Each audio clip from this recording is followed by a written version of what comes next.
रोटी की कहानी। रामेश्वर ने पत्नी के स्वर्गवास हो जाने के बाद अपने दोस्तों के साथ सुबह शाम पार्क में टहलना और गप्पे मारना, पास के मंदिर में दर्शन करने को अपनी दिनचर्या बना लिया था। हालांकि घर में उन्हें किसी प्रकार की कोई परेशानी नहीं थी, सभी उनका बहुत ध्यान रखते थे। लेकिन आज सभी दोस्त चुपचाप बैठे थे। एक दोस्त को वृद्ध आश्रम भेजने की बात से सभी दुखी थे।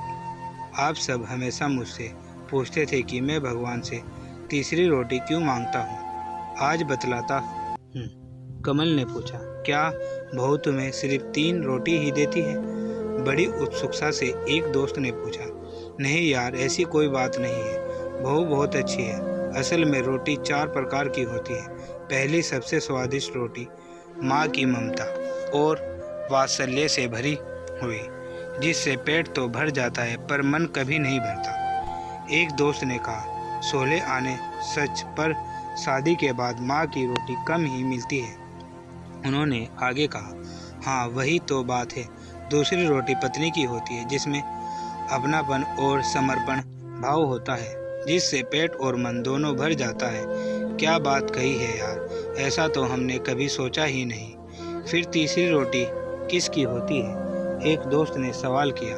तीसरी रोटी बहू की होती है, जिसमें सिर्फ कर्तव्य का भाव होता है, जो कुछ स्वाद भी देती है और पेट भी भर देती है और वृद्धाश्रम की परेशानियों से भी बचाती है। थोड़ी देर के लिए वहाँ चुप्पी छा गई। लेकिन ये चौथी रोटी कौन सी होती है? मौन तोड़ते हुए एक दोस्त ने पूछा। चौथी रोटी नौकरानी की होती है, जिससे ना तो इंसान का पेट भरता है, ना ही मन तृप्त होता है, और स्वाद की तो कोई गारंटी ही नहीं। तो फिर हमें क्या करना चाहिए यार?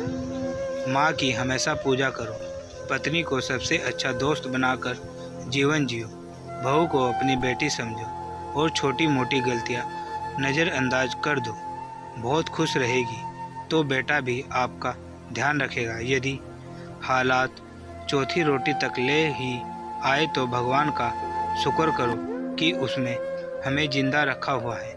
अब स्वाद पर ध्यान मत दो, केवल जीने के लिए बहुत कम खाओ ताकि आराम से बुढ़ापा कट जाए। बड़ी खामोशी से सब दोस्त सोच रहे थे कि वाकई हम कितने खुशकिस्मत हैं।